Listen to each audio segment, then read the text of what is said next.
Dwight D. Eisenhower, the American president during the World War II, said this about war. Every gun that is made, every warship launched, every rocket fired signifies, in the final sense, a theft from those who hunger and are not fed, those who are cold and are not clothed. The Pakistani army has always been independent. It should be officially set free. One proposal can be that the army must be led by a single leader, the Field Marshal, supported by 10 others. 2 form the Navy, the head and his deputy.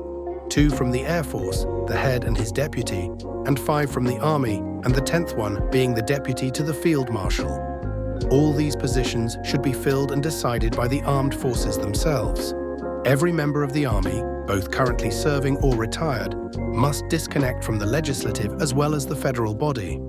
If you join the Army, you cannot stand for elections for the rest of your life.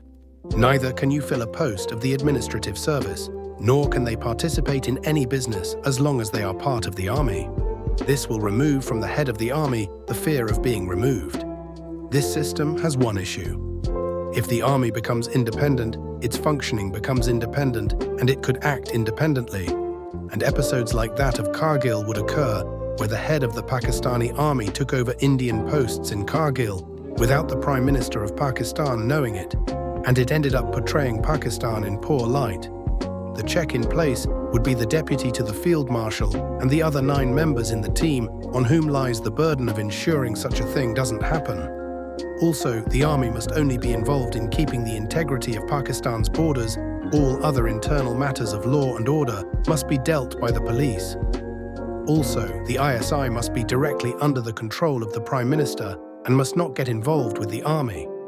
For any internal matter, the Army must intervene only and only with the Prime Minister's invitation and must stop its intervention immediately at the command of the Prime Minister. The Indian Army is a tamed tiger. Do you know why?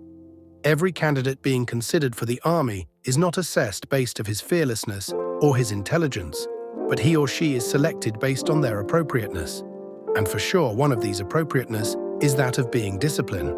Kindly note not loyalty or fearless or patriotic, but disciplined.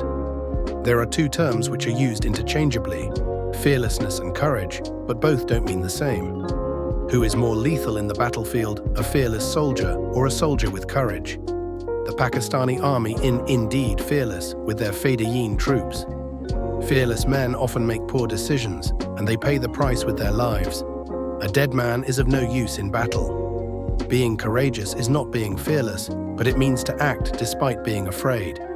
Such soldiers make calculated decisions and are indeed lethal. Pakistani Army needs a complete overhauling. It would be best if they put a check on themselves, interfere only when invited, and get out as soon as instructed.